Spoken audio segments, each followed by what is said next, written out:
z nami. Ja, lepo pozdravljeni. Vsi, ki ste si vzeli danes čas za tale poučni webinar. Vreme nam je naklonjeno za te Zoom dogodke, tako da nas ne vleče ven. Žal nas ni prav veliko, ampak ste bolj cenjeni tisti, ki boste danes vseeno prisluhnili temu webinarju. Bi bil pa sicer koristen za vse, ki nam konec koncev pišejo z raznimi problemi, ko je tako rekoč lopata že zasajena, ker tukaj na tem mestu oziroma na tej vsebini, o kateri bomo danes govorili, se dejansko vse začne. Mogoče najprej nekaj tehničnih informacij. Dogodek snemamo zaradi tega, ker bomo posnetek objavili tudi potem na spletu, ampak snemali bomo samo del, ko jaz predavam uvodoma, potem pa sledi še del z razpravo, kjer smo pa lahko tudi bolj sproščeni in pač, ker smo v ozkem krogu, se lahko marsikaj tudi konkretnega pogovorimo.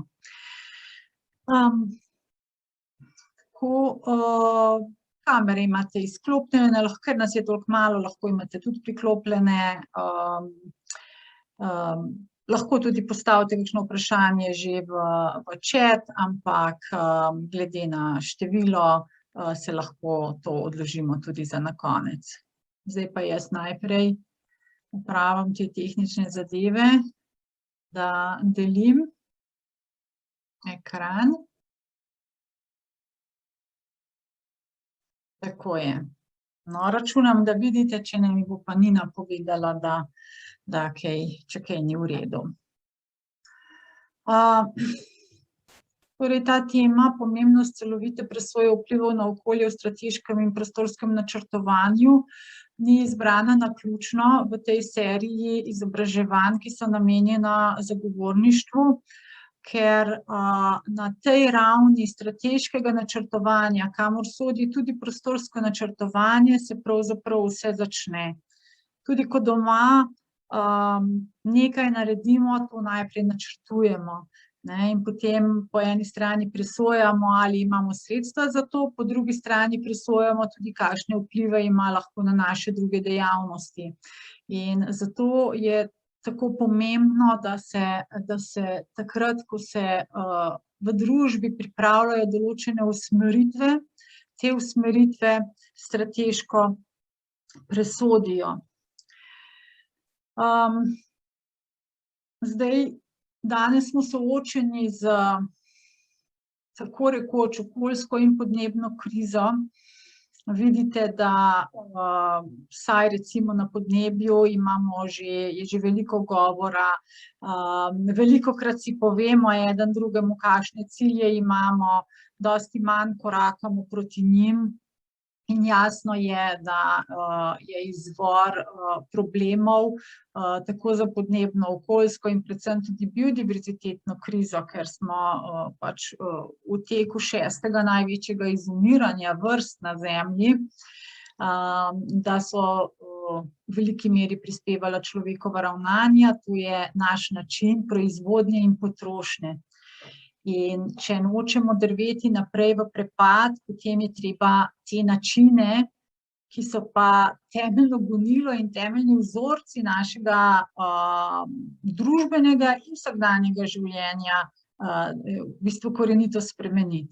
In te spremembe je treba najprej načrtovati. In zato so strateške presoje vplivov na okolje lahko tisti instrument, ki naša na novo načrtovana ravnanja ali prostorske načrte, ki vodijo do projektov, lahko poravnajo s temi novimi ambicijami, to je podnebnih ciljev, biodiverzitetnih ciljev, okoljskih ciljev, to je tako imenovani mainstreaming, recimo podnebnih sprememb, okoljskih ciljev. Skratka, da dolgoročno naravnamo, da bomo z nekimi družbenimi ravnanji prišli skupaj do teh ciljev. In ko to načrtujemo, strateška presoja ta načrtovana ravnanja presoja, ali bojo prispevali k doseganju tem ciljem, ali grejo v pravo smer in koliko bojo prispevali k tem ciljem. Ker danes ni več samo dovolj, da morda neka aktivnost nima negativnega vpliva na okolje. Mi smo se v okolju s prekomernim izkoriščanjem in degradacijo pravzaprav toliko zadolžili, da moramo najprej z nadaljnjimi koraki ta dolg poravnati. Tako da samo to, da nekaj negativno ne vpliva, danes ni dovolj. In temu služijo strateške presoje vplivov na okolje. Da pa najprej razjasnimo mogoče nekaj pojmov, to čisto iz razloga, ker meni so se leta mešali po glavi in zamenjevali in si nisem bila čisto na jasnem vedno, kaj je kaj, in morda tudi drugim to ni čisto jasno. Ko govorimo o planih in programih, se za njih dela strateška presoja vplivov na okolje. V angleščini je ta izraz Strategic Environmental Assessment. To je to zato, ker se stalno srečujemo, še posebej tudi v evropskem prostoru, z temi standardnimi izrazi, ki jih moramo dejansko poznati ne samo v slovenščini, ampak tudi v angleščini. Pri nas rečemo temu celovita presoja vplivov na okolje in temelj oziroma središče te celovite presoje vplivov na okolje je okoljsko poročilo. To je to poročilo, ki presoja, ki vrednoti vplive načrta na okolje. Na drugi strani, potem na nižji ravni, na ravni posegov v okolje in projektov, v direktivah se običajno rečejo projekti, imamo pa presojo vplivov na okolje ali Environmental Impact Assessment. In tako ta SEA kot EIA sta vsaka svoji direktivi. Ločeni, posebni, nimata identične vsebine. Strateška direktiva je precej bolj ohlapna, starejša in se ni spreminjala, dočim projektna presoja je bolj podrobna in se je spreminjala in posodabljala, mislim, da še leta 2014. In pri projektih presoja vplivov na okolje vodi do okoljevarstvenega soglasja. Ta presoja se torej izvede v nekem postopku, ki rezultira v okoljevarstvenem soglasju. Če je za tak projekt ali poseg potrebno gradbeno dovoljenje, je pa to okoljevarstveno soglasje integrirano skupaj z gradbenim dovoljenjem in v tako imenovanem integralnem postopku, ki ga določa gradbeni zakon. Osrednji del presoje vplivov na okolje pa je poročilo o vplivih na okolje. Se pravi, pogosto se nam rado zgodi okoljsko poročilo, poročilo o vplivih na okolje, da zamešamo, ampak pač eno je na strateški ravni, eno je na projektni ravni. Potem imamo še eno presojo, ki je pridružena bodisi CPVO-ju, bodisi PVO-ju, se pa nanaša na naravo in izhaja iz habitatne direktive. Ta ima pa zelo, bi rekla, čuden izraz, ki se ga je težko nekako navaditi, niti ne kaže, kaj pomeni, ampak gre pa za presojo sprejemljivosti. O presoji sprejemljivosti govori Zakon o ohranjanju narave in habitatna direktiva pa temu reče appropriate assessment, kar je pač nekoliko čudno, ampak kadar je potrebno narediti presojo sprejemljivosti vplivov, bodisi plana, bodisi projekta ali posega na zavarovana območja, habitate, zavarovane vrste, skratka vse tisto, kar habitatna direktiva varuje, potem je ta presoja integralni del CPVO-ja ali PVO-ja. pravnimi podlagami vas ne bom preveč utrujala, ampak samo toliko, da jih naštejem in da veste, katere so. V bistvu pravne podlage za celovito presojo vplivov ali strateško presojo vplivov niso zelo obsežne, pravzaprav jih hitro obvladamo. Tudi nasploh postopek strateške presoje ni zahteven, je relativno preprost v smislu postopkovnih pravil, v smislu same vsebine je pa seveda orjaški in izjemno zahteven. Torej, v mednarodnem prostoru, v okviru mednarodnega prava imamo konvencijo o čezmejni presoji vplivov na okolje, ki velja za vse posege, vse plane in je Slovenija tudi pač pogodbenica, kar pomeni, da če se v eni državi nekaj načrtuje, kar bi lahko imelo vpliv tudi na okolje v drugi državi, je treba s to drugo državo sodelovati, ji prisluhniti in ima tudi pravico podajati svoje predloge in mnenja v sami zadevi. Še en posebno zanimiv dokument je bil sprejet v konvenciji in to je protokol o strateški presoji vplivov na okolje, ki pa kar dosti podrobno določa, kaj je potrebno v okviru strateške presoje narediti, predvsem tudi, da je treba vključiti javnost in ji prisluhniti in pač neka splošna pravila. Potem imamo pa na ravni EU, imamo pa direktivo o strateških presojah načrtov in programov na okolje. Ta direktiva je bila v slovenski pravni red prenešena z Zakonom o varstvu okolja. Ta določila so v 40. do 48. členu, vendar pa se ravno zdaj pelje proti vladi novi Zakon o varstvu okolja, ki bo seveda lahko določene stvari spremenil. Načeloma ostaja ureditev podobna, vendar pa mislim, da namesto odločb, ki jih je sedaj izdajalo ministrstvo za okolje in prostor, da bo podajalo mnenja. Tako da bomo videli, kaj bo v praksi, do kakšnih sprememb bo prišlo. In imamo dva podzakonska predpisa. Prva uredba se nanaša na to, kot bom kasneje pojasnila, nanaša na presojo, kdaj je potrebno izvesti celovito presojo vplivov na okolje. Če ta že ni obvezna, skratka imamo neka merila, neke usmeritve, kdaj lahko presodimo, da bi bili vplivi pomembnejši in je potrebno za plan izvesti celovito presojo vplivov na okolje. Skratka, ta uredba služi tisti prvi fazi, da sploh vstopnici, če rečemo temu, druga uredba pa točno predpisuje vsebino okoljskega poročila, kako poteka postopek priprave, komunikacije z ministrstvom.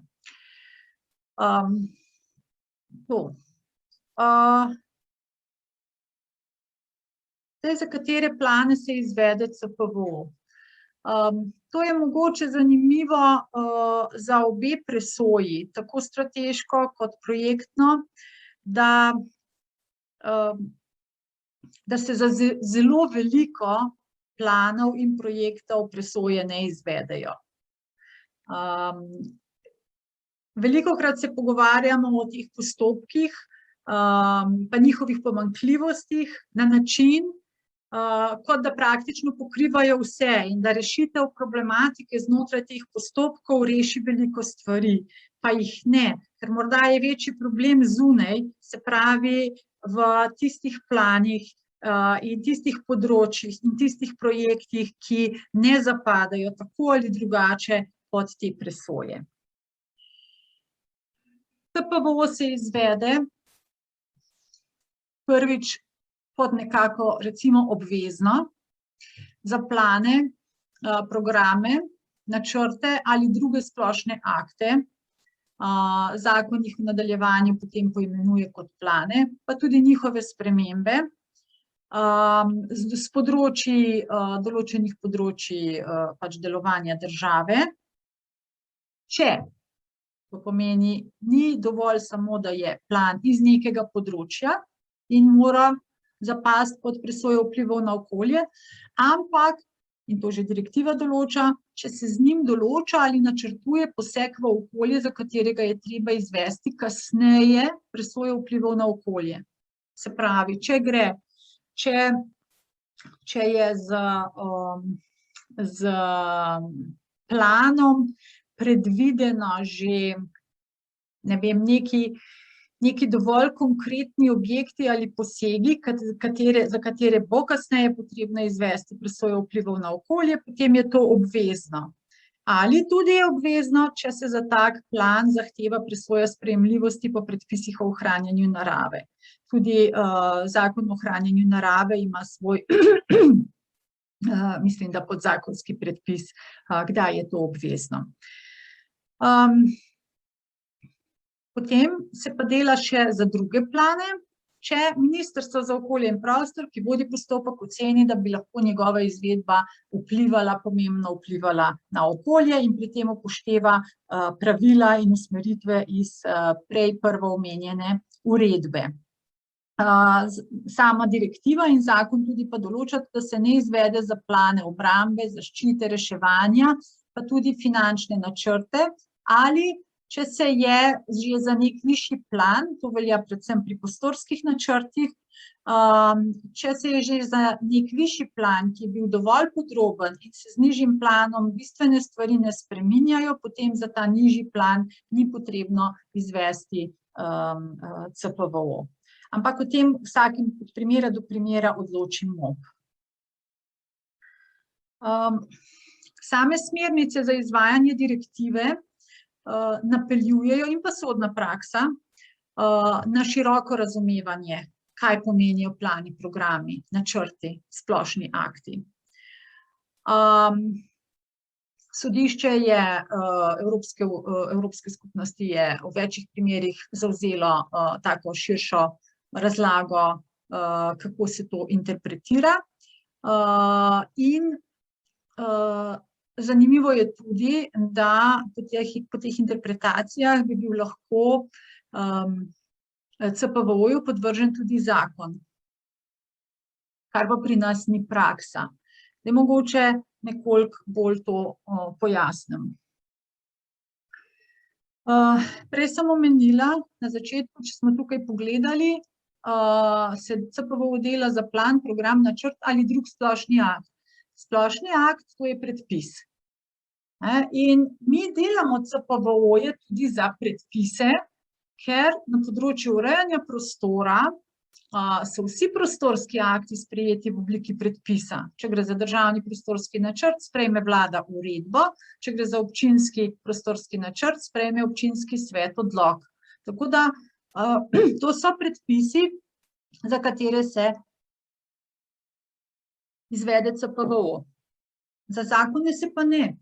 Vsaj jaz ne poznam zakona, da bi se kdaj za zakon izvedel CPVO. Pač pa sem zaznala dva primera, ko se je z zakonom izognilo kompletno prostorskemu načrtovanju in pa celoviti presoji vpliva na okolje za tako prostorsko načrtovanje. Mogoče na primeru povem, zdaj bom potegnila to Magno ven, ki je bila precej razvpita, ampak tam je dejansko šlo za tako situacijo. Magna je bila, oziroma ta prostor za omogočanje kasnejše graditve Magne je bila umeščena z zakonom nek dolg naslov ima, ki seveda niti naslov, niti samo besedilo ne vključujeta besede Magna, ampak govori o industrijski coni, o umeščanju industrijske cone državnega pomena. Zdaj, če gre za tak objekt, in je državnega pomena, bi bilo potrebno, da bi se naredil državni prostorski načrt. Državni prostorski načrt, za njega bi se izvedla celovita presoja vplivov na okolje. Pomembno je pa to zato, ker če bi se tak državni prostorski načrt delal, bi bilo potrebno najprej pogledati po Sloveniji, kje so najbolj optimalne opcije za umestitev take industrijske cone oziroma take cone državnega pomena. Se pravi, variante bi se pripravile in v celoviti presoji vplivov na okolje se take variante tudi ovrednotijo. Ta ima večji vpliv, ta ima manjši vpliv in potem izpade ven neka optimalna varianta, ki jo vlada izbere. Tukaj je bila seveda pot obratna. Investitor iz Avstrije je hodil po Sloveniji in gledal, kje bi mu katera lokacija bi mu bila najbolj zaželjena. In najbolj zaželjena mu je bila ta v občini Hoče - Slivnica in tudi občina je bila počaščena v bistvu s tem izborom. Zdaj pa, če bi šli po poti prostorskega državnega načrtovanja, bi to seveda praviloma trajalo več let, zakon se pa ob primerni politični volji sprejme tik-tak. In zdaj naj vas ne zavede, naslednja informacija, ki bi jo slišali v vsakem primeru po tem, kar sem povedala. Ampak za Magno je bila narejena celovita presoja vplivov na okolje. Ja, res je bila za občinski prostorski načrt, ker ko umeščamo nek objekt v konkreten prostor, mora seveda občinski prostorski načrt se s tem poravnati. Ampak to je bilo občinski prostorski načrt za umestitev tega objekta za že konkretno lokacijo, za že izbran teren, za že nekaj konkretiziranega. Tukaj ni bilo več tistih variant na strateški državni ravni. In tako se z zakonom pravzaprav ne gre za izigravanje toliko CPVO, ampak enostavno samega postopka državnega prostorskega načrtovanja, po katerem morajo normalno drugi podobni objekti. In za tak konkreten zakon bi bila potrebna izvedba celovite presoje vplivov na okolje. Sicer, ja, ko smo ravno pri zakonih. To, kar bom zdaj povedala, se ne nanaša na celovito presojo vplivov na okolje, ampak je povezano s strateškimi presojami in je pomembno, da vemo. Torej, če se za zakone ne delamo strateške presoje vplivov na okolje, pa vendar imamo v državi mehanizem, kjer se zahteva, da se naredi neka presoja vplivov zakona, med drugim tudi na okolje. In tako določa to že 115. člen Poslovnika Državnega zbora, ki govori o obvezni vsebini predloga zakona.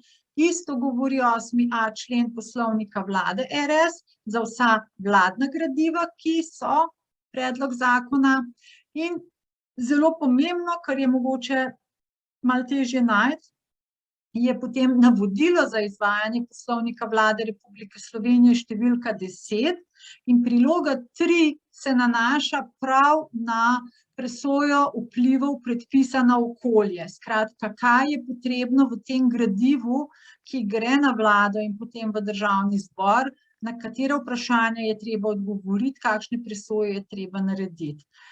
Potem je pa še Ministrstvo za javno upravo, pred leti sicer, ampak je vseeno zelo uporabno, izdalo priročnik za izvajanje presoje posledic predpisov in politik in tam je tudi eno poglavje namenjeno presojam vplivov na okolje.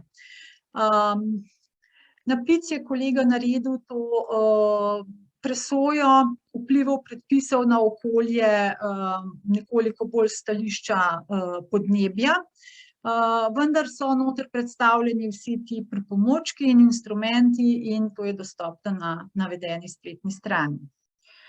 Seveda pa, če ste kdaj že imeli v rokah ali prebirali gradiva vlade ali gradiva, ki so šla v državni zbor, so poglavja o vplivih predlaganega predpisa na okolje praktično zelo siromašna. In zdaj nazaj k postopku CPVO. Glejmo si, kdo vse je zraven pri tem.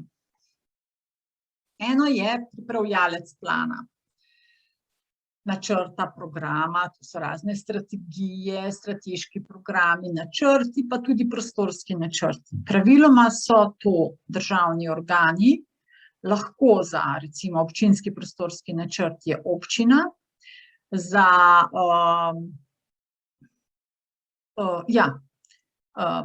to so v glavnem pripravljalci plana, s tem, da pač pri občinskem prostorskem načrtovanju, posebej, ko gre za podrobno prostorsko načrtovanje, igra veliko vlogo pripravljalec dokumentacije, pač tisti, ki da iniciativo oziroma občina sprejme iniciativo za nek poseg. Potem so tako imenovani mnenjedajalci, sicer Zakon o varstvu okolja na tem mestu jim ne govori mnenjedajalci, ampak gre pa za ministrstva in druga telesa, ki iz svoje pristojnosti rečejo nekaj o tem planu in njegovih vplivih na njihovo področje. So zdravje, narava, vode, geologijo, pač različna telesa. Potem so lahko vključeni pristojni organi druge države, če gre za čezmejne vplive.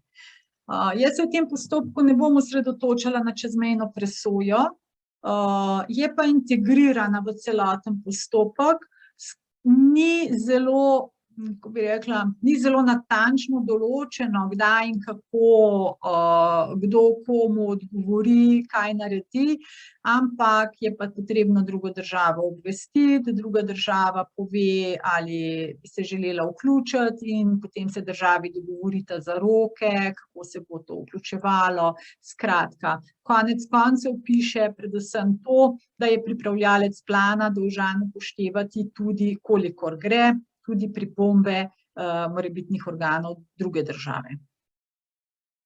Potem pa zelo pomembno, in to je osrednji kader, poleg seveda Ministrstva za okolje in prostor, ki v postopku odloča, so strokovnjaki za izdelavo okoljskih poročil.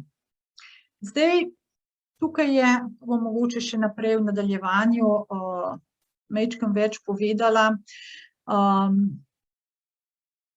tukaj je en velik problem, ki izhaja že iz same direktive in je prisoten v celotnem evropskem prostoru, oziroma se tudi s kolegi iz drugih držav vedno pridemo nazaj pri obravnavi strateških presoj na ta problem. Gre za ekonomsko odvisnost teh strokovnjakov od naročnika. Ta ekonomska odvisnost je enako prisotna tudi na projektnem nivoju, kjer je to še pravzaprav, kjer je še bolj pereče. Če si rečemo, da je pripravljalec plana državni organ, potem bi rekla, ekonomska odvisnost izdelovalcev okoljskih poročil od državnega organa še ni morda toliko problematična, kolikor pa je na projektni ravni ta odvisnost od investitorja. Ker slovenski trg je majhen, strokovnjakov je, kolikor je. In zdaj si predstavljajte, kolikokrat lahko strokovnjaki podajo končno negativno mnenje, pa da bodo še ostali na trgu dela. Bomo še nekaj o tem v nadaljevanju. Pomemben deležnik v CPV postopku je javnost, zato ker sodeluje v javni razpravi. Žal zelo pozno, to je na koncu. Kot boste videli, se v pripravi okoljskega poročila veliko stvari zgodi že prej in čisto na koncu težko vplivaš na neke začetne predpostavke. Kot del javnosti so tudi nevladne organizacije, ki seveda lahko dajo pripombe v javni razpravi, vendar pa sem jih posebej izpostavila, ker so pred upravnim sodiščem uspele doseči, da so sedaj lahko tudi stranke v postopku celovite presoje vplivov na okolje, kar pomeni, da že v mnogo zgodnejši fazi lahko sodelujejo in sooblikujejo s svojimi mnenji tudi okoljsko poročilo. Zdaj, kako bo to ostalo po novem zakonu o varstvu okolja, ne vemo, ampak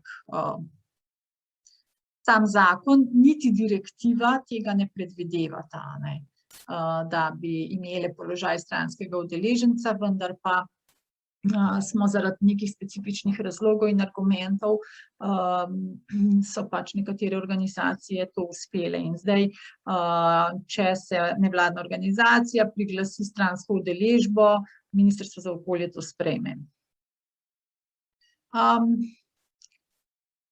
MOP, ki vodi postopek po zakonu o varstvu okolja, skrbi tudi za kakovost okoljskih poročil. Zdaj, to je eno lepo določilo v zakonu o varstvu okolja, vendar pa je pred leti temu določilu sledilo še 10 drugih členov, ki so določali kriterije za, bi rekla, če rečemo v narekovajih, akreditacijo teh izdelovalcev okoljskih poročil. Od začetka zakona o varstvu okolja, tega veljavnega, to je od leta 2004, pristopnega, tako rekoč, zakona o varstvu okolja, smo imeli, oziroma imamo zdaj tretji režim, nekako, v zvezi z strokovnjaki za izdelavo okoljskih poročil. Najprej je bil sistem, kjer so strokovnjaki izdelali poročilo, potem pa je tretji neodvisen strokovnjak naredil revizijo tega poročila. Skratka, pregledal, bil kritičen, do tega podal svoje mnenje. Zdaj, koliko je bil ta sistem uspešen ali ne, težko rečem, evalvacij nimamo ali nimamo nekih opornih točk, da bi rekli tako ali drugače.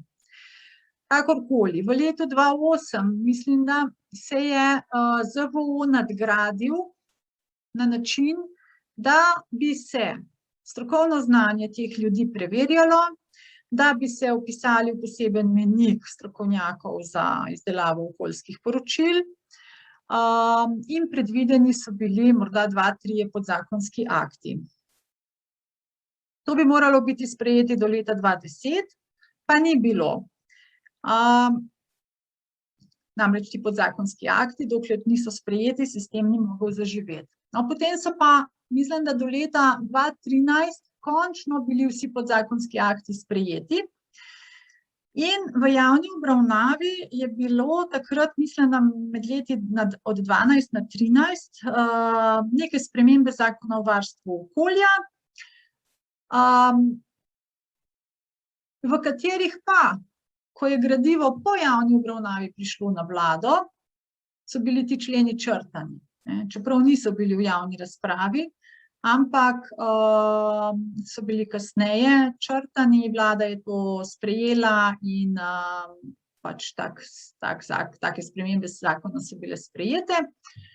Kar pomeni, da sistem ravno, ko naj bi zaživel, ko je bilo vse ready to go, da rečemo, so ga ukinili.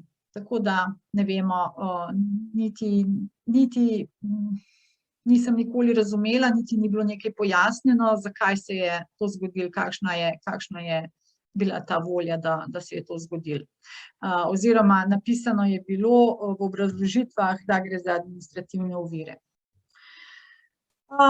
Tako da od vseh tistih členov, ki so bili črtani, je ostal samo ta 55. člen, ki je zdaj tudi v predlogu novega zakona kar približno enak. In sicer pravi, da MOP skrbi za kakovost okoljskih poročil tako, da objavlja katalog znanj. To je objavljanje bil, mislim, da ga zdaj niti ni več najdeti, na prejšnji spletni strani od ARSA in katalog iz leta 2010, ki pomeni seznam takrat veljavnih predpisov. Tako da to nam nič ne pomaga. Po potrebi organizira usposabljanja. Ja, bila so med letom 2015 in 2019 organizirana usposabljanja na temo CPVO in PVO, vendar mislim, da so bila posledica opozorila Evropske komisije, ki je ta usposabljanja tudi financirala, da smo nekako generalno podusposobljeni za te vsebine. Kaj so druge naloge, ki jih izvaja v ta namen, ne bi vedela, ni zaznati neke agilnosti. Pač pa je dolžnost tudi, da na svetovnem spletu vodi evidence tistih firm, ki so izdelale okoljska poročila ali poročila o vplivih na okolje. Zdaj, ko sem nazadnje gledala na stari spletni strani od Arso, ne moram reči, da je to že prenešeno tudi na novo, so tisti, ki so izdelali poročila o vplivih na okolje v postopkih, ki so bili uspešno zaključeni. Se pravi, kako bi rekla, objavljeni so zmagovalci, če rečem, ne? In to je edini seznam izdelovalcev, ki ga najdete nekje na spletnih straneh ministrstva. Dočim za postopek CPVO pa takega seznama jaz doslej nisem našla. Skratka, s tem sem želela samo opozoriti na eno pač kritično točko na tem področju, kdo izdeluje. S tem ne mislim, da so strokovnjaki slabi, ampak da so ekonomsko odvisni in da je njihova ureditev izključno prepuščena trgu in da objavljeni so takrat, ko so uspešni na spletni strani. Se pravi, ko so uspeli privesti do uspešnega zaključka postopka. Sam postopek CPVO, takole nekako na hitro. Začne se, da pripravljalec plana obvesti MOP po začetku priprave plana. Zdaj, tukaj smo že ugotovili eno šibko točko, namreč ali pripravljalec plana vedno obvesti MOP, ali se zaveda, da mora obvestiti MOP, ali morda MOP ne izve za nek plan, šele ko je ta v medresorski obravnavi. To niso samo teoretična vprašanja, to so dejanske situacije, ki se dogajajo tudi v praksi. Nekateri se dobro zavedajo in obvestijo MOP, nekateri se ne zavedajo in nehote ne obvestijo, nekateri pač ne obvestijo. Skratka, načeloma so tako CPVO kot PVO vsem v breme. Vsem pripravljalcem ali investitorjem, tako ga razumejo. Seveda so breme, zato ker so strošek. In boste videli potem na koncu, ko bomo pogledali na okoljsko poročilo, da glede na kompleksnost in obsežnost zadeve, seveda to strokovno delo ni poceni in ne more biti poceni. In z tega stališča je cokla za pripravljalce in nihče ni željan teh presoj, čeprav bi jih pravzaprav danes moral biti, ker če na državni ravni nekdo načrtuje, ne vem, v sektorju, ne vem, morda tudi v sektorju, ki ni neposredno povezan z okoljem, ima praktično vse vpliv na okolje in bi si moral želeti, da mu nekdo pogleda njegov plan, ali je, da rečemo, mainstreaman okoljsko, ali je poravnan s tem, kar je država že v mednarodnem prostoru predpisala. No, potem sledi, MOP se potem na podlagi teh prvih informacij, ki pač tista druga uredba, ki sem jo na začetku omenila, ki govori o okoljskem poročilu in postopku, podrobneje poročati, kaj morajo ta obvestila vsebovati. In MOP se odloči, ali je potrebno izvesti CPVO in o tem zaenkrat izda odločbo, ki se tudi objavi. Tako da na spletni strani trenutno od MOP-a lahko to vidimo, za katere plane je potrebno izvesti, za katere pa tudi ni potrebno. tako da to je razvidno. Potem pošlje pripravljalec plan, potem pa začne pripravljalec s pripravo okoljskega poročila in na koncu plan in okoljsko poročilo pošlje MOP-u. Zdaj, nekaj drugega se še vmes zgodi, to bomo na naslednjem slajdu, ko bomo govorili o vsebini. Tukaj so protokoli. Potem pa MOP, ko ima osnutek okoljskega poročila in osnutek plana, to pošlje vsem pristojnim organom, da v 21 dneh rečejo to in ono, kar se tiče njihovega področja. Zdaj na koncu, ko bomo gledali okoljsko poročilo, bomo videli, da so te zadeve zelo obsežne, da so lahko plani, ki so zelo obsežni, okoljska poročila so praviloma še bolj. In 21 dni je relativno malo, če odštejemo še 2-3 vikende, za preučitev toliko obsežne materije. Lahko izgleda veliko, praviloma Ministrstvo za okolje in prostor, tako pri prostorskem načrtovanju kot pri varstvu okolja, optimizira postopke s skrajševanjem rokov, kar pa pravzaprav ne gre v prid varstvu okolja. Potem pač ti, ki podajo svoje mnenje, mnogi jih pa zaradi tudi prekratkega roka ne podajo, ker ne pride enostavno to delo na vrsto. In če so kakšne pripombe, potem Ministrstvo za okolje in prostor zahteva od pripravljalca morebitne dopolnitve,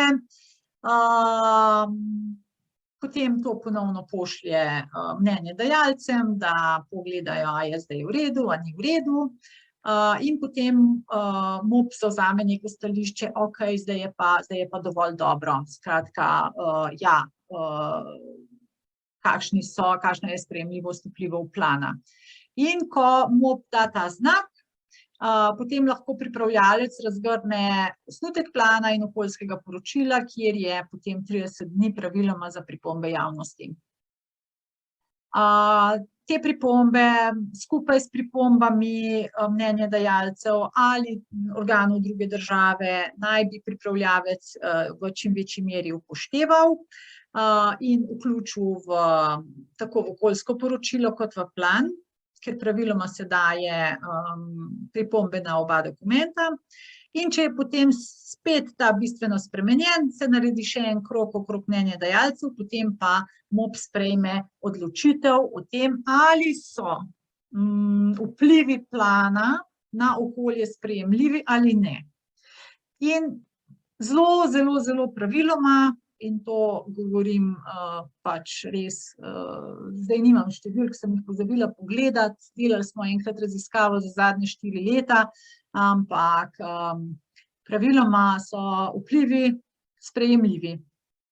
Tako da nekako, kakorkoli že, ta plan in okoljsko poročilo se nekako toliko časa se gneteta, da pridete do tega, da so vplivi sprejemljivi. Praviloma oziroma praktično nikoli ministrstvo ne izda odločitve, da vplivi niso sprejemljivi. No, in zdaj samo okoljsko poročilo.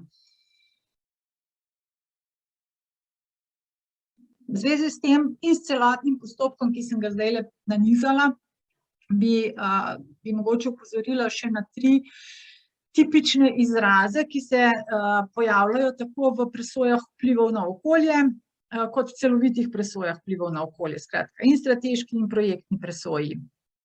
To je, in je tudi dobro vedeti, če se pogovarjaš s kolegi v tujini, moramo vedeti, o čem govorimo.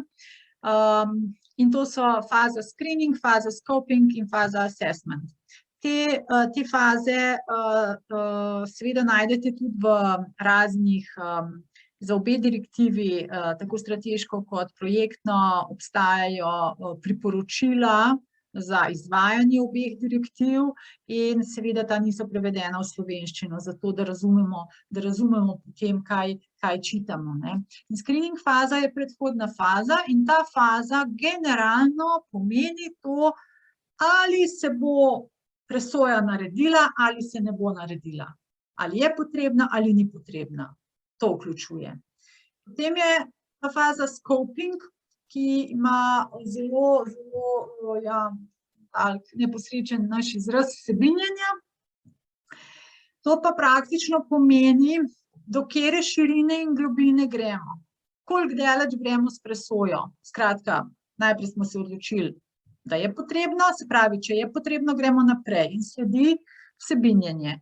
In tukaj se zameji okoljsko poročilo, do kje, do kam, katere stvari bomo gledali, a ne? Ker se veste, okolje je pač lahko neskončno široko, a ne? Ampak za ene tipe planov lahko gledamo bolj mogoče pač nekatere stvari so mogoče manj pomembne kot druge, se pravi širino in globino. To je bi rekla, podoben proces, kot ko pišemo diplomske pa magistrske naloge, pa se z mentorjem pogovarjaš, ne, do kje greš, da se enkrat naloga tudi seveda zaključi. In tretja faza je pa potem sama ta presoja, to je pa vsebina, ki se nanaša na presojanje, kjer je pa seveda najprej treba povedati, kakšno je tisto okolje, kakšne so njegove izpostavljenosti, kakšni bojo vplivi plana in jih oceniti. To je tako generalno. Sicer pa, ko se pripravlja okoljsko poročilo, se najprej pripravijo izhodišča. To je dobro, s čim se bomo zdaj tukaj ukvarjali, kaj je tukaj pomembno, kaj je v zvezi s tem planom pomembno in katerim ciljem sledimo, tudi kaj so okoljski cilji plana, zato da jim bo plan sledil. Ker namen celovite presoje ni, da se plan naredi, potem se pa naredi njegova presoja in potem o teh dveh dokumentih razpravljamo. Namen je, in to direktiva poudarja, da se okoljsko poročilo začne delati že ob začetku priprave plana, kar ni pogosto slučaj v praksi. Je pa zelo dobro, ker potem pripravljalci plana in strokovnjaki, ki presojajo vplive na okolje, že v skupni razpravi lahko ugotavljajo, kam naj se plan razvija glede na okoljske vidike. In to je idealna situacija. In v tej fazi, ko se pripravljajo izhodišča, lahko pripravljalec plana zaprosi MOP za mnenje o ustreznosti izhodišč. Skratka reče, mi bi takole, recimo, kazalo, ne, mi bi tole pogledali, a se vam zdi ustrezno. In to je ta scoping faza, to je vsebinjenje. Potem pa, ko se gre naprej v izdelavi, se ugotavljajo posledice izvedbe plana na vsa izbrana področja in potem se ocenjuje vpliv in pomembnost teh ugotovljenih posledic. Ta uredba, se pravi, kadarkoli imate opravka z nekim okoljskim poročilom, odprite poročilo in odprite hkrati to uredbo o izdelavi okoljskega poročila in pejte po točkah. A je tam vse, kar uredba predpisuje, a je odkljukano. Zato jaz tukaj nisem vseh določil prenašala, ker to lahko pogledate tudi sami, ampak ključno pa je, in to je osrednji del presoje, da se presojajo vplivi plana na okolje, ki so neposredni, tudi posredni, daljinski, kumulativni, sinergijski, srednjeročni, dolgoročni, trajni, začasni, in sicer na kaj vse, biotsko raznovrstnost tla, vodo, podnebne dejavnike in tako dalje. Pogosto se pri misli na okoljsko poročilo glavi osredotočimo to, na tla, na vodo, kakšni so vplivi. Manj pa razmišljamo o teh, in to je danes v podnebnih spremembah ključnega pomena, da kumulativne in dolgoročne posledice in vplive predvidevamo. Ker danes Ne samo, da predvidevamo, dober, načrt je takle, vplivi so takili, ampak jutri bo okolje spremenjeno, pojutrišnjem bo še bolj spremenjeno, biodiverziteta bo še bolj degradirala, še bolj bomo izpostavljeni posledicam podnebnih sprememb. Kako ta plan, v kakšni interakciji je s tistim bodočim okoljem, ne? In priprava tega okoljskega poročila oziroma dobra priprava okoljskega poročila je izjemno kompleksno, timsko delo in, kako bi rekla, zelo cenim to delo, ker je res orjaško. Seveda, v kakšnih primerih je to delo lahko tudi zelo slabo opravljeno. In še potem na koncu, kako se pa potem te vplivi vrednotijo, bomo potem v enem poročilu si to malo polistali. Pomembno je, da se sami vplivi, potem ko se okoljsko poročilo ugotovi, kakšno je stanje, kakšni bojo lahko potencialni vplivi, da jih oceni. In vedno je potrebno narediti razrede za vsak posamezen vpliv, od A do E in X, s čimer pomeni A nič oziroma pozitiven vpliv, B nebistven, C nebistven zaradi izvedbe omilitvenih ukrepov, D in E pa nekako nesprejemljiva. In pač sprejemljivi so vplivi, če pade v razred A, B, C. Pade v razred D, E ali X, pač niso sprejemljivi vplivi in potem bi bila stališče okoljskega poročila do plana negativno. Zdaj, ko se določajo ti razredi v okoljskem poročilu, seveda strokovnjaki to dela, bi vam to lahko lepše in bolj poglobljeno razložil, ampak tam niso okenčka, ki bi bila samo A, B in C, in potem jih odkljukamo, ampak mora biti vsak od teh razredov vrednostno opredeljen. Kaj bomo šteli kot A? To se pravi, če se spomnite šole ali pa svojih otrok v šoli, kjer morajo danes učitelji vam ali pa nam staršem znati povedati, kaj ocenijo kot 5, kaj ocenijo kot B, kaj ocenijo kot C. Kateri so tisti, in to se mora opisno za vsak vpliv določati. In tukaj, in kako se to določi, je zelo pomembno, ker če postaviš mejo prenizko,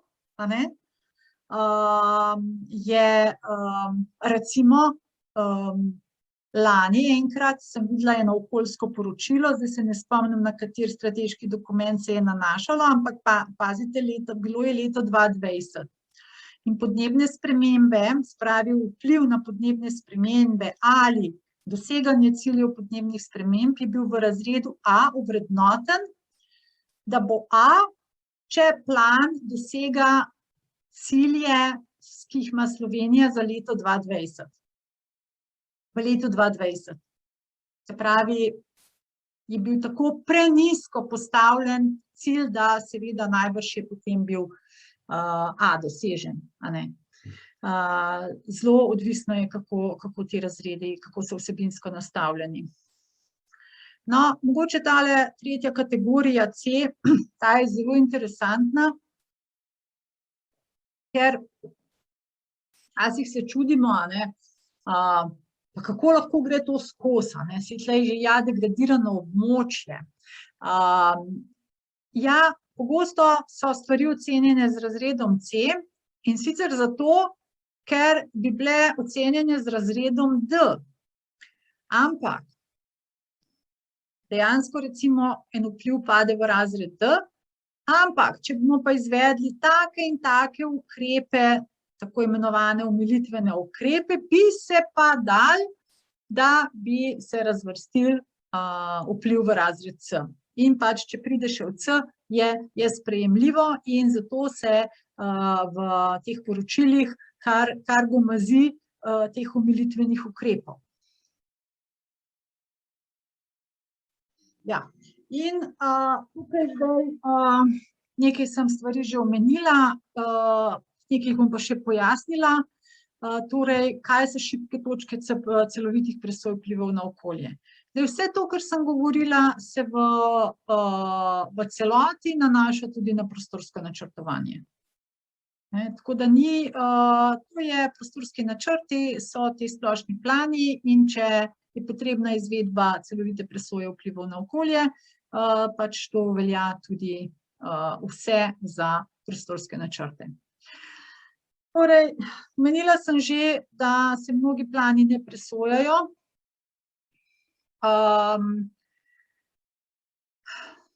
Pa bi se morali.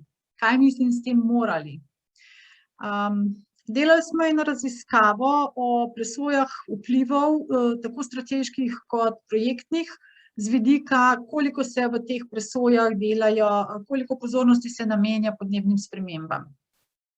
In govorili smo z različnimi deležniki, raziskava je bila mednarodna, preučevali smo več držav. Govorili smo tudi, oziroma naši kolegi po drugih državah, tudi z uslužbenci pristojnih organov. Največja, poleg te problema ekonomske odvisnosti izdelovalcev okoljskih poročil, je bila največja pripomba in najpomembnejša ta, da je manjko teh strateških presoj na najvišjih strateških dokumentih. Zdaj, to se vam bo zdelo zelo čuden, zdajle praktično že eno uro govorim o tem, kako se celovite presoje vplivov delajo za najvišje strateške dokumente. Ampak, zdaj, če se boste spomnili, na začetku sem rekla, da je obvezno izvesti CPVO za strateški plan, iz katerega posledično izhajajo tudi neki projekti, potem dokaj opredmeteni, za katere se bo izdelala presoja vplivov na okolje. Mogoče vam pojasnim zdaj na enem primeru. Kmetijstvo, ki veste, da močno vpliva na okolje, saj kmetijske dejavnosti so tudi glavni razlog oziroma vzrok upada biodiverzitete. Kmetijstvo deluje predvsem na tej skupni evropski politiki.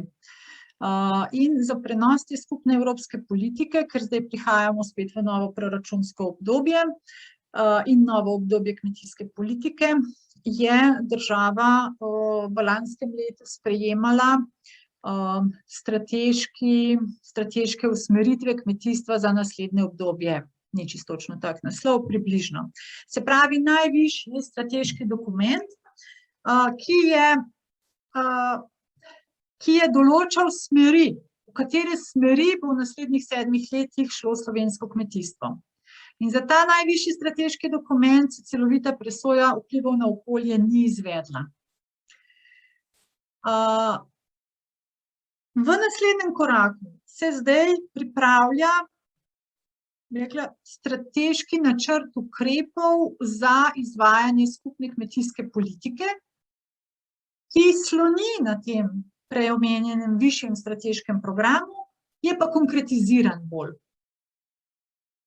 In za tega se izdeluje celovita presoja vplivov na okolje.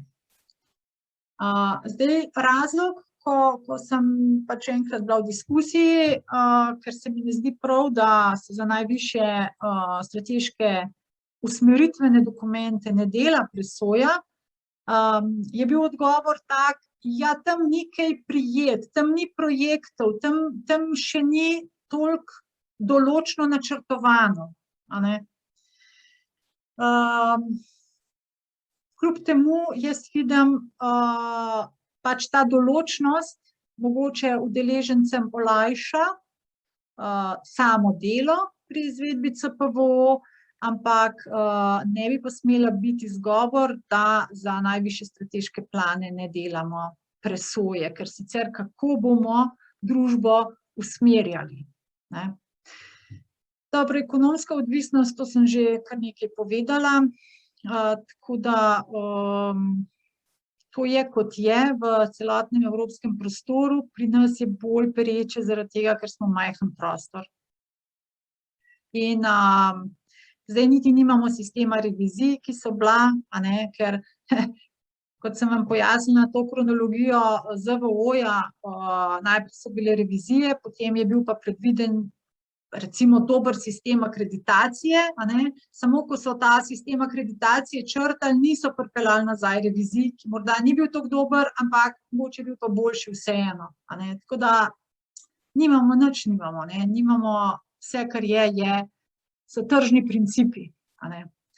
Hkrati tudi jaz vidim, da ni dovolj podpore strani Ministrstva za okolje in prostor, ne vem, da bi se sistematično ukvarjalo s temi strokovnjaki na način nekih kontinuiranih aktivnosti. Potem sem seveda omenila, da je zmeraj vprašanje, kako se postavijo ta merila, kdaj bo petka, za te ocene. In pa potem pri omilitvenih ukrepih je pa tako. Zakon o varstvu okolja pravi, da Ministrstvo za okolje in prostor spremlja pač tudi po sprejemu plana, kakšni so njegovi vplivi oziroma so kakšni škodljivi vplivi. O tem, pač mislim, da sem enkrat zaprosila za poročilo o tem, če obstaja, kako to spremlja. Tu ne poznam nobenega takega dokumenta, koliko aktivno to spremlja. Glede samih omilitvenih ukrepov mi pa organizacije iz terena pripovedujejo, da pač pripravljalec ali tudi investitor na projektni ravni seveda nastavi te omilitvene ukrepe, naredi tisto, kar je bilo predvideno, ampak potem to lahko tudi ostane zapuščeno. Če je omilitveni ukrep, da bo projekt bo pojedel tukajle en del nekega kvalitetnega območja, se pravi, se investitor zaveže, da bo na tem nekem drugem delu, kjer je tudi njegova lastnina, recimo, vzpostavil neki nadomestni habitat, recimo, on to naredi, potem pa se nič več ne zgodi. Tako da ta nadomestni habitat morda ne živi. Praktično nimamo pregleda nad tem, ali ti omilitveni ukrepi zares kaj omilijo, kakšno škodo. Tukaj se ena napakica pojavlja še. In javnost na koncu težko spremeni stališča na ravni izhodišč in postavljenih meril. Težko je potem se vračati na izhodišča. To so neke glavne problematike, ki spremljajo. Nisem želela to povedati kot nekaj, ker to ni predavanje o kritiki sistema celovitih presoj vplivov na okolje, pač pa o neki realnosti, ki se je moramo zavedati in potem biti nekako bolj pozorni, bolj previdni ali aktivni na določenih točkah. Zdaj pa še mogoče, dobro, če še minutko še imamo za to. Ena izmed boljših okoljskih poročil, ki sem ga videla, je v okviru celovite presoje vplivov na okolje v zvezi z nacionalnim energetskim in podnebnim načrtom. Zdaj, tukaj moram reči, da je izjemno velik dejavnik je bil to, da je sredstva za izvedbo CPV plačala Evropska komisija. Se pravi, da so bili strokovnjaki zares neodvisni, da so lahko imeli svojo držo in svoj glas. Seveda pripravljalec nacionalnega energetskega podnebnega načrta, ki je bilo Ministrstvo za infrastrukturo, ni, da mu ni kakorkoli oporekati, da bi morebitna odvisnost vplivala sicer, ampak vseeno v postopku se je zaznalo in neka trdna stališča teh strokovnjakov, ki so pripravljali okoljsko poročilo, so tudi povratno vplivali na izboljšanje nacionalnega energetskega in podnebnega načrta, pri čemer moram reči, da Ministrstvo za infrastrukturo je bilo nagnjeno k izboljšavam, ni bilo takega odpora, v bistvu bil je tim, ki je želel to čim boljše narediti. Zdaj, če nam vrata. Znam ga pa zato, ker sem sodelovala tudi v tem postopku strani PIC-a in smo bili lahko stranka v postopku in vidite, tukajle je spletna stran od tega dokumenta. Vidite že po bogastvu te spletne strani, da je bil postopek zelo kompleksen, zelo transparenten, in da je bilo več nekih javnih razprav v medfazah tudi. Tako da tukaj bi res pohvalila ta postopek. Zdaj pa, če pogledate recimo sam nacionalni energetski načrt, jaz upam, da vidite, no? Če se ne vidi, ne mi pa kdo javi.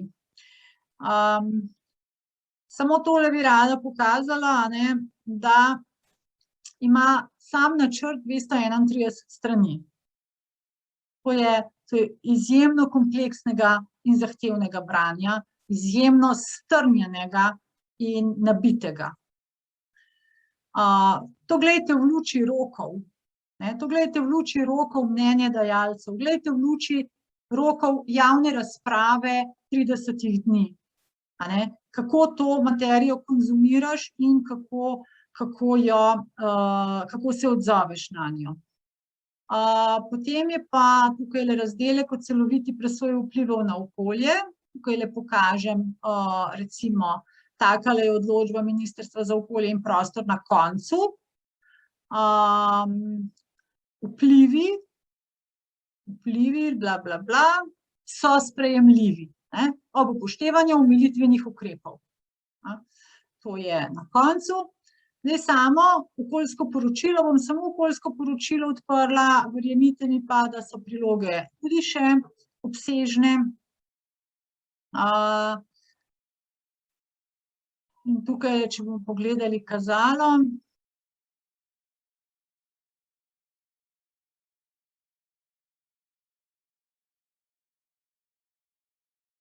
To je uvod.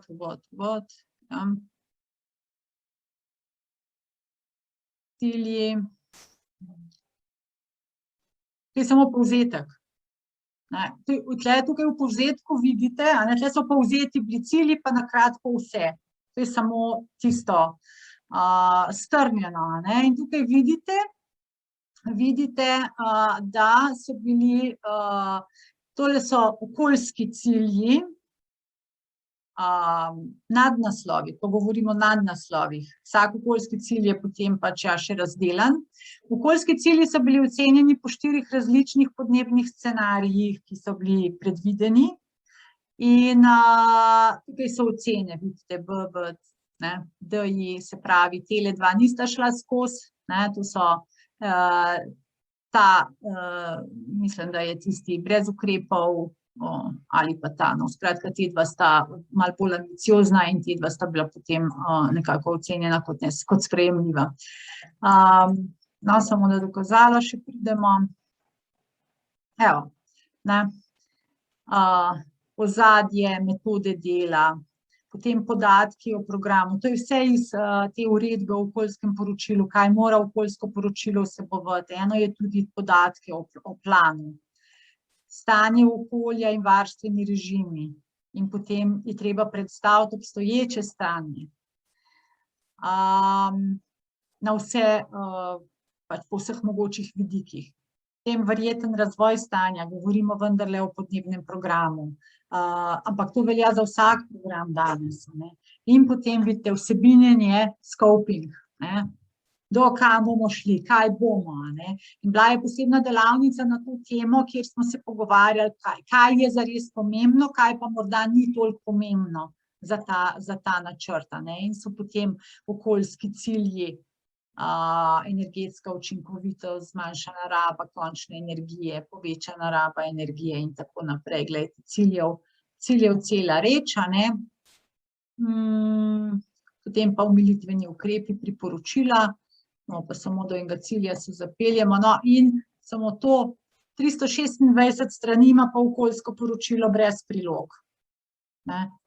Tako da to so materije, ki dejansko se tudi ne more pričakovati od javnosti, da si enostavno lahko vzame toliko časa, a ne, da se s tem spopade. Mislim, tudi za nevladne organizacije se lahko fokusiraš na ene določene stvari, samo noben projekt ti ne plača, da boš bral okoljska poročila, a ne.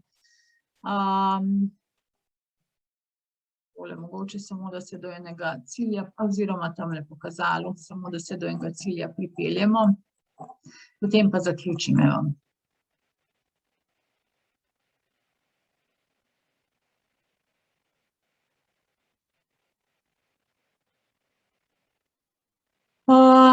Evo tega smo mi malo bolj gledali, okoljski cilj, a ne, in potem je podcilji so.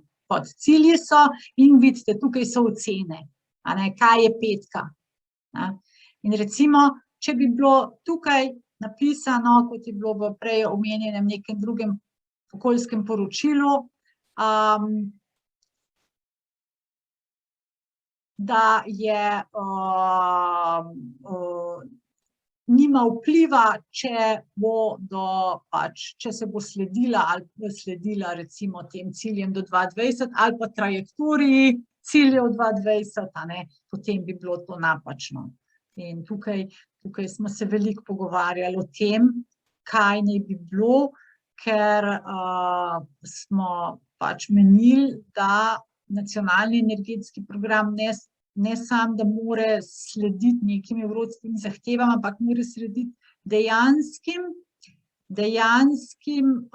svojimi ukrepi, tistemu, kar je treba narediti, da pridemo do 1,5 po pariškem sporazumu.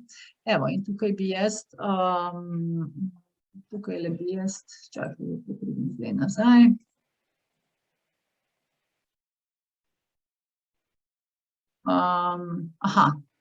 Prenehala z delitvijo in zaključila. Tako da, Nina, lahko nehaš snemati.